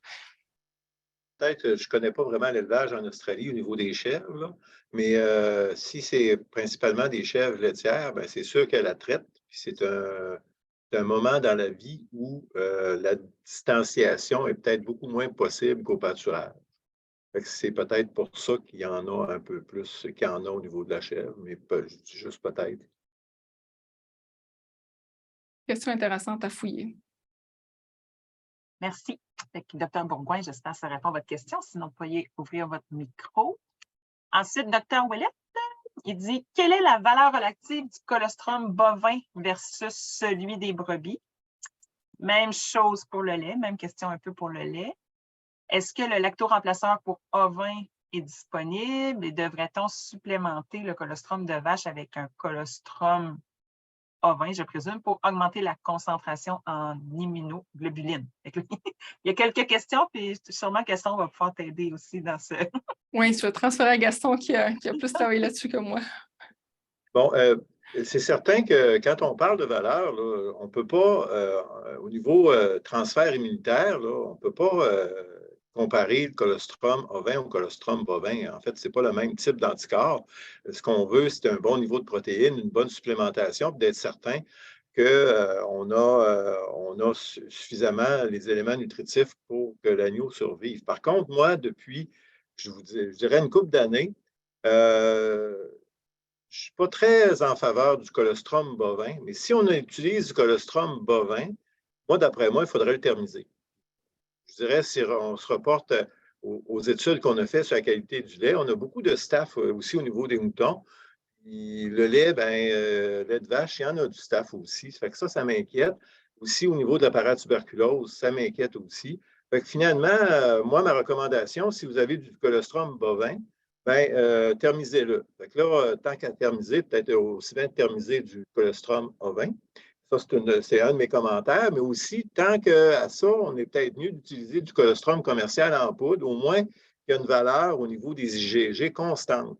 Tandis que le colostrum bovin, si on utilise du colostrum bovin qui vient du voisin, en plus, je pense qu'il faudrait le passer au BRICS pour évidemment l'évaluer, puis à moins que je ne suis peut-être pas à jour au niveau des vaches laitières, mais j'imagine que les éleveurs ne sont pas réticents à prendre du colostrum, du lait de la vache. Ils vont dire, on va faire une fièvre du lait, puis tout ça. Ça fait qu'on va prendre du deuxième ou du troisième, ce qui diminue à chaque fois la concentration en IgG. C'est pour ça que je ne suis pas vraiment en faveur du colostrum bovin présentement. Mais là, écoute, c'est Gaston Rioux qui dit ça, puis il va y avoir d'autres alternatives. Mais moi, en tous les cas, malgré le coût, je conseille beaucoup plus le colostrum commercial. Par contre, le colostrum commercial déshydraté, il n'y en a pas fait à partir du lait du colostrum de mouton. C'est du colostrum de bovin aussi. C'est sûr qu'au niveau anticorps, c'est certainement pas l'idéal, mais c'est quand même mieux quand on veut couper le cycle du Médivizina.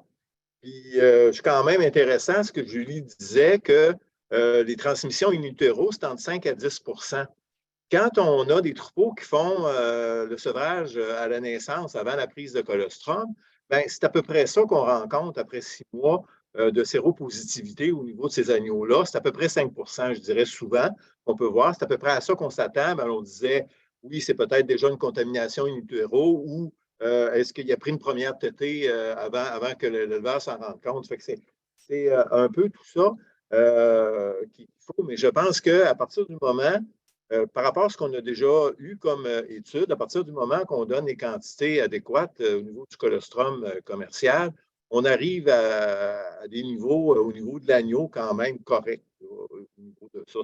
C'est quand même un élément. Et si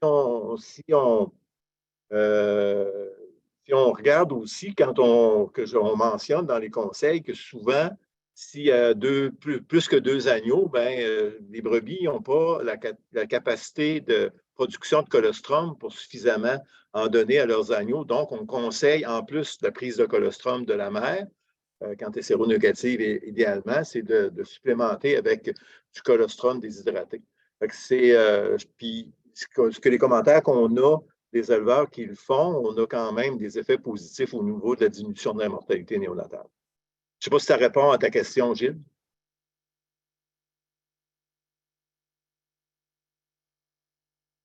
On va présumer que oui. Il y a ma collègue Marie-Josée qui a écrit dans le chat que l'apport en IgG, dans le fond, les exigences minimales, Gaston, on parle de 50 grammes par litre. C'est ça qu'ils ont. Puis, pour la première question, là, si c'est terminé pour ce sujet-là de Dr. Bourgoin, il y a Anne, je ne sais pas si tu veux ouvrir ton micro un peu pour expliquer ce que tu as mis comme complément, là, qui a l'air super intéressant dans le chat pour l'AEC chez les chèvres en Australie. C'est pas validé, puis je ne peux pas aller très loin, mais rapidement, ce que j'ai vu, ça corrobore un peu ce que Gaston amenait, c'est-à-dire que ça semble être présent surtout du côté laitier, donc des troupeaux qui sont potentiellement plus en réclusion ou en tout cas plus en élevé intensif, puis que l'incidence, elle serait plus basse chez les chèvres angora ou les chèvres de boucherie là-bas. Fait que ça va avec l'intensification versus la prévalence. C'est merveilleux. Un gros merci, Anne. Là, je viens de voir.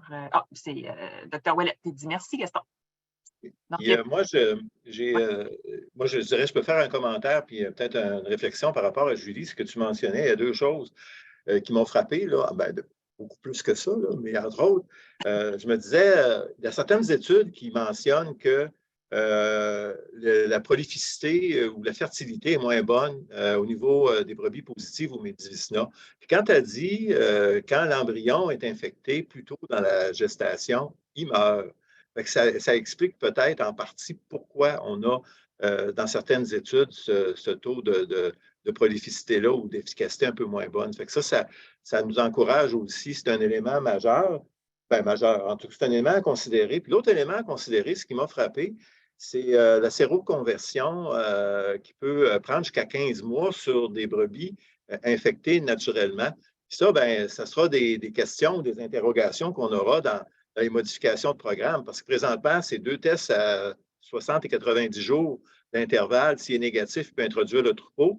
Puis le retest, mettons, une dernière fois, quand on fait le renouvellement du statut. Fait que le renouvellement du statut, des fois, après des achats, c'est peut-être 2 mois, 3 mois plus tard. Fait que on ne se rend jamais à 15 mois. Fait que c'est une source d'inquiétude. Puis quand tu disais que la principale source de contamination, c'est avec le beau diagramme qui venait d'un pays de l'Asie,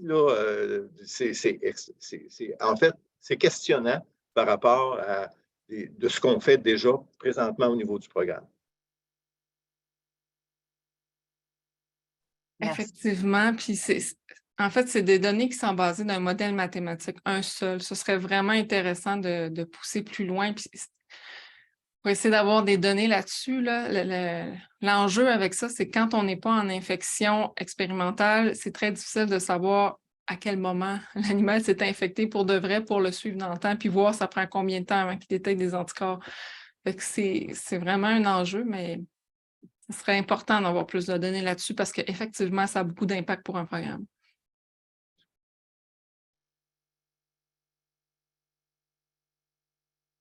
Il n'y a plus de questions dans le chat. Donc, j'invite les gens à ouvrir leur micro et à poser leurs questions s'il y en a. Il est déjà 20h30, mais en fait, comme la présentation a débordé, là, on a évidemment le temps pour encore quelques questions.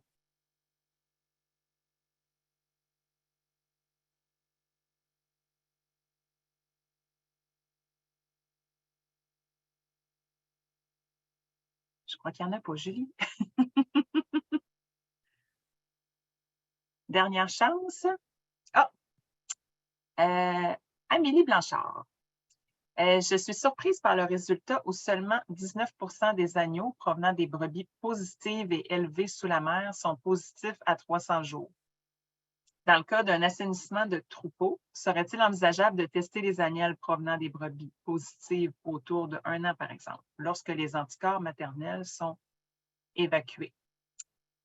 Je ne sais pas si tu as besoin de remettre cette diapo-là ou peut-être pas nécessairement. C'est comme tu veux. Je crois que ça va s'en venir. Oui, non, c'est un petit problème technique, mais oui, je sais exactement à quoi ça réfère. C'est une bonne question. C'est vraiment une bonne question. Et puis, dans certains pays, effectivement, les agnelles, en fait, sont juste testés à l'âge d'1 an. Ils ne sont pas testés à 6 mois, là. Mais là, ça serait de tester uniquement les agnelles provenant de brebis positives. Moi, je pense qu'il y a quand même un risque que les agnelles de brebis négatives se contaminent pendant cette période-là. Mais en fait, l'âge au premier test, là, ça dépend vraiment du pays. Par exemple, à l'île de Man, eux autres, c'est 9 mois. Dans d'autres pays, c'est 12 mois. Dans d'autres, c'est 6 mois. Mais je ne suis pas sûre que je réponds complètement à la question. Mais de mémoire, cette étude-là a été aussi faite dans une entreprise assez bien ventilée, là. Fait que ça aussi, ça aide à limiter la contamination.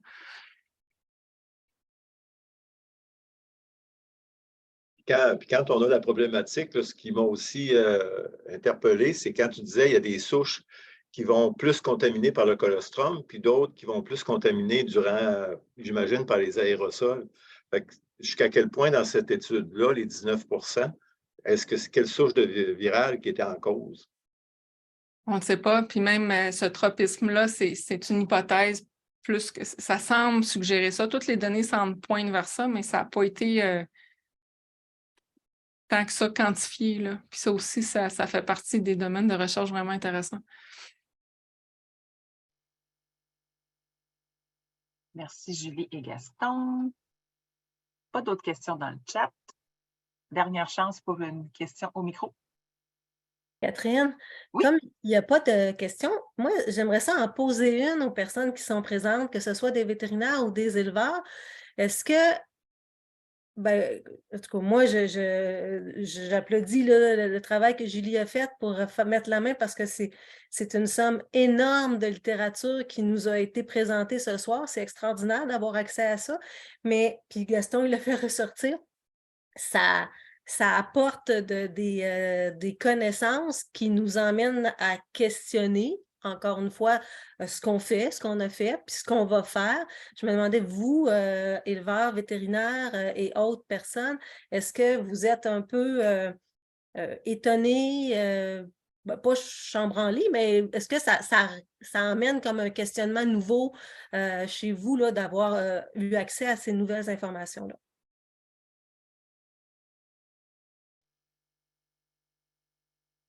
Ça va prendre des courageux. Allez.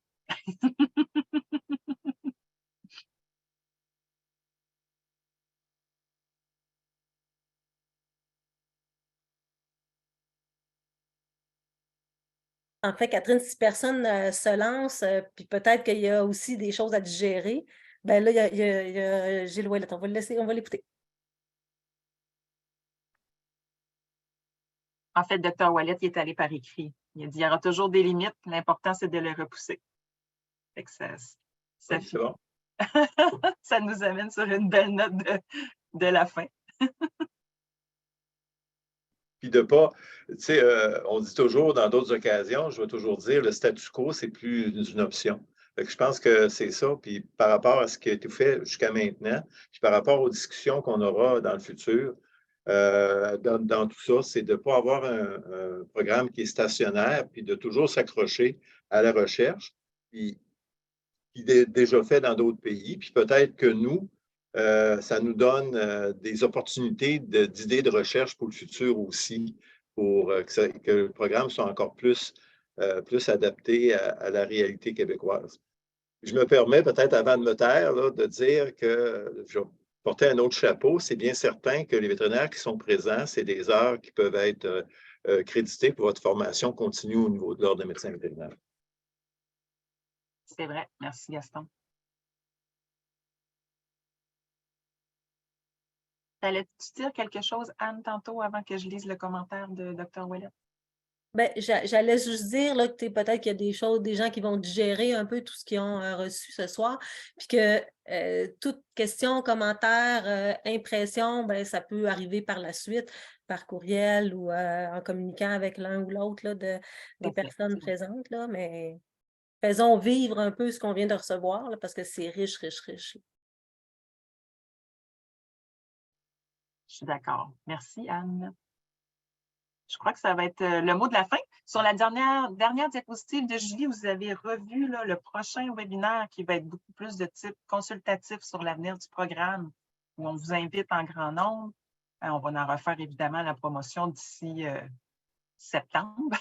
C'est le 14 septembre à 13h. C'est autant pour les adhérents, les futurs adhérents, les anciens adhérents, les intervenants. Donc, on va vous attendre à cette rencontre-là où il va y avoir, comme je viens de le dire, un échange sur l'avenir du programme. Donc, un webinaire qui va être plus consultatif. Ce soir, c'est plus de type informatif, si on veut. Gaston, est-ce que tu aimerais dire quelque chose? Non, ben c'est ça. Puis je pense que nous aussi, on va s'assurer que de relancer les éleveurs, particulièrement ceux qui sont inscrits au programme, de bien visionner, de se préparer comme il faut pour le 14 septembre, parce que c'est important de prendre connaissance des connaissances qui ont été exposées ce soir, parce que ça nous tient à cœur. Puis on va présenter des scénarios, mais je pense que, comme on a dit, c'est un programme de et pour l'industrie. Ça va être particulièrement important d'entendre les éleveurs, oui. Puis je suis particulièrement heureux d'avoir eu plusieurs vétérinaires ce soir parce que c'est nos alliés, c'est nos collaborateurs au niveau des fermes. Je pense que c'est important d'avoir une vision commune, de voir aussi, parce que c'est vous aussi qui êtes l'interface au niveau des éleveurs, puis vous les entendez quand vous prenez les prises de sang, vous voyez qu'est-ce qu'il y en est, vous aurez aussi vos opinions, puis vos commentaires vont être fortement appréciés.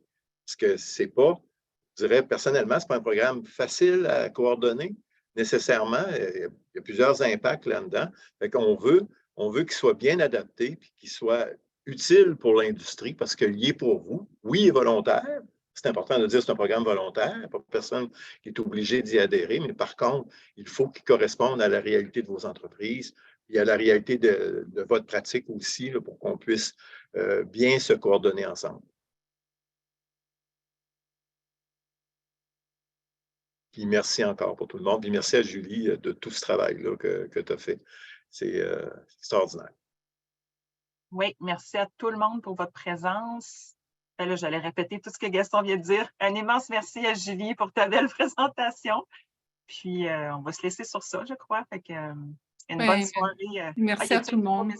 Non, je veux juste dire merci à tout le monde d'être venu ce soir. Puis, n'hésitez pas, comme Gaston le disait, si vous avez des commentaires. Nous, on est ouvert à tout ça. On veut que ce soit un programme pour l'industrie, utile à l'industrie, en collaboration avec l'industrie, puis pas quelque chose de stressant pour personne. Merci, Julie. Merci tout le monde. Merci Julie, c'était excellent. Merci. Merci. Bye bye.